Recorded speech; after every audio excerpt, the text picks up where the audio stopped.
Salut, c'est Sylvain de BLC. Une petite nouveauté disponible depuis juillet dans Sedge Recouvrement Créance aka SRC. Et bien tout simplement l'augmentation du nombre de champs libres disponibles dans SRC. Voilà, on attendait ça depuis un moment, parce qu'effectivement on était un petit peu limité dans les champs libres. Je crois qu'on était limité à 3 sur les écritures et à 2 sur les comptes tiers, ou l'inverse. Peu importe, mais en tout cas maintenant on a la possibilité donc d'aller un peu plus loin.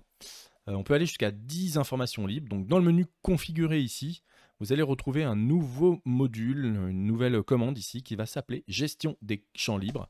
Vous allez pouvoir cliquer dessus et là ici vous le voyez, eh bien on va avoir jusqu'à 10 champs libres. Alors j'espère que dans le temps on va pouvoir également augmenter un petit peu parce que 10 champs libres c'est bien, mais ça peut rester encore un petit peu parfois pour certains clients un peu court. Voilà, donc si dans 7, j'en prévois 68 champs libres, je crois, sur chacune des occurrences. Donc pourquoi pas monter jusqu'à 68 dans SRC, hein, ça paraît juste presque normal. Alors 68, c'est beaucoup, effectivement, on croise peu de clients qui ont autant d'informations libres, mais toutefois, si 7 je le permets, bah, ça veut dire qu'il y a peut-être des clients qui utilisent autant de champs libres. Donc en tout cas, comment fonctionne-t-il? Le champ libre, on va pouvoir lui donner un en-tête, d'accord? Le nom du champ libre, ça sera le nom qui apparaîtra dans SRC. Donc ici, eh bien, vous pouvez vraiment le nommer comme vous voulez, par exemple référence client, sans aucun problème. Ensuite, on va configurer les activations du champ libre. Est-ce qu'on affiche le champ libre dans la fiche client? Ok. Est-ce qu'on affiche le champ libre dans le tableau qui vous doit quoi avec le label libre, donc c'est-à-dire ici avec le libellé ici?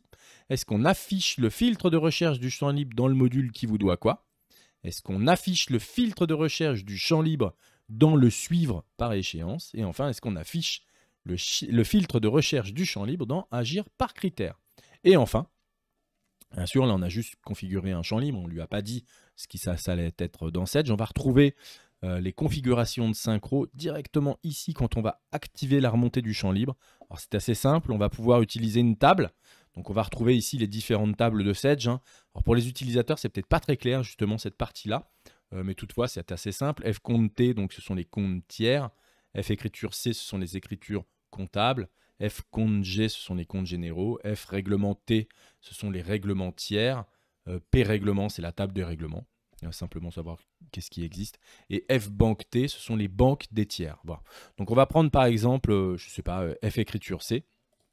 Et ici, eh bien, vous allez simplement sélectionner le nom du champ. Alors effectivement, dans la configuration de la synchronisation, on s'aperçoit, là, comme je fais un petit peu la vidéo de démo, je le prends un peu à la volée, je ne l'avais jamais utilisé, la gestion des nouveaux champs libres.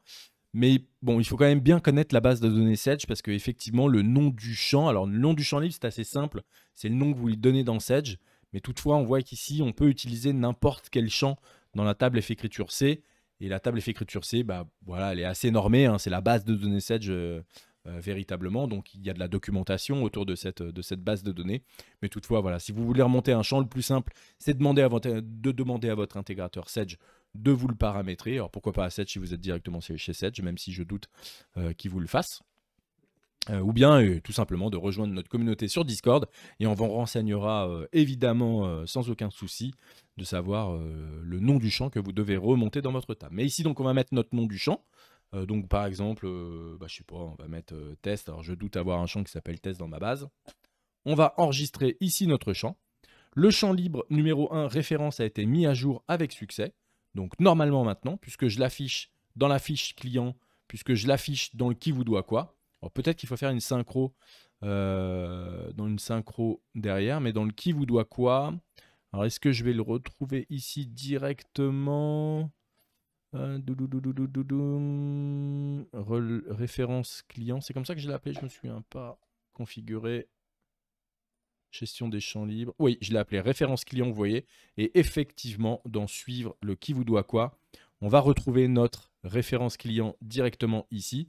Alors, effectivement, je n'ai pas encore fait de synchro entre SRC et Sedge, donc on ne m'a pas remonté les valeurs derrière. Mais on retrouve bien le champ filtrable ici. Et je retrouve bien ici une colonne qui s'appelle référence client. Donc dans le qui vous doit quoi, effectivement, on le retrouve. On devrait le retrouver également sur la fiche client puisque je l'avais activé. Donc là, je devrais l'avoir sur la fiche client modifiée. Je ne sais pas où on le retrouve, ça, sur la fiche client pour le coup. Alors, il faut peut-être le synchroniser pour que celui-ci puisse se voir. Ok. ok. Bon, il faut certainement le synchroniser pour que celui-ci puisse se voir, mais on voit effectivement que dans le suivre, par exemple, qui vous doit quoi, qu'on retrouve bien ici notre référence client, la référence client qui est ici.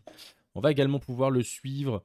Alors, je ne sais pas si on peut le suivre dans les échéances, par exemple. Référence client, est-ce que je retrouve ça? Référence client, exactement, on l'a directement là-haut, vous voyez, avec... Alors pourquoi pas, on n'a pas ici le champ référence client qui est affiché. Voilà, mais bon, toutefois, vous voyez, on va retrouver donc la gestion de notre champ libre. Donc je répète, un menu configuré ici, gestion des champs libres. Voilà, référence client. On va pouvoir l'afficher dans 5 occurrences. Champ libre, fiche client, le qui vous doit quoi. La recherche du champ libre de qui vous doit quoi, ça on l'a bien vu. Le suivre par échéance et agir par critère. Ok, donc ça on l'a bien vu, je crois, suivre par échéance, on a regardé, on n'a pas regardé agir par critère, mais on va le retrouver. Et ensuite simplement le paramétrage. Donc le paramétrage qui est lui peut-être un peu technique pour le, on va dire, le commun des utilisateurs Sedge. Donc si toutefois c'est pas clair pour vous là-dessus, eh bien n'hésitez pas à demander à votre intégrateur ou bien à nous demander directement sur Discord, dans notre communauté qui doit être accessible en haut ici à droite de votre écran, plutôt par là peut-être. De rejoindre notre communauté et de nous poser la question. C'est gratuit et c'est rapide. Voilà, à très vite, c'était Sylvain pour cette nouveauté disponible depuis juillet 2022 dans Sedge Recouvrement Créance, à savoir la gestion des champs libres. À très vite, ciao.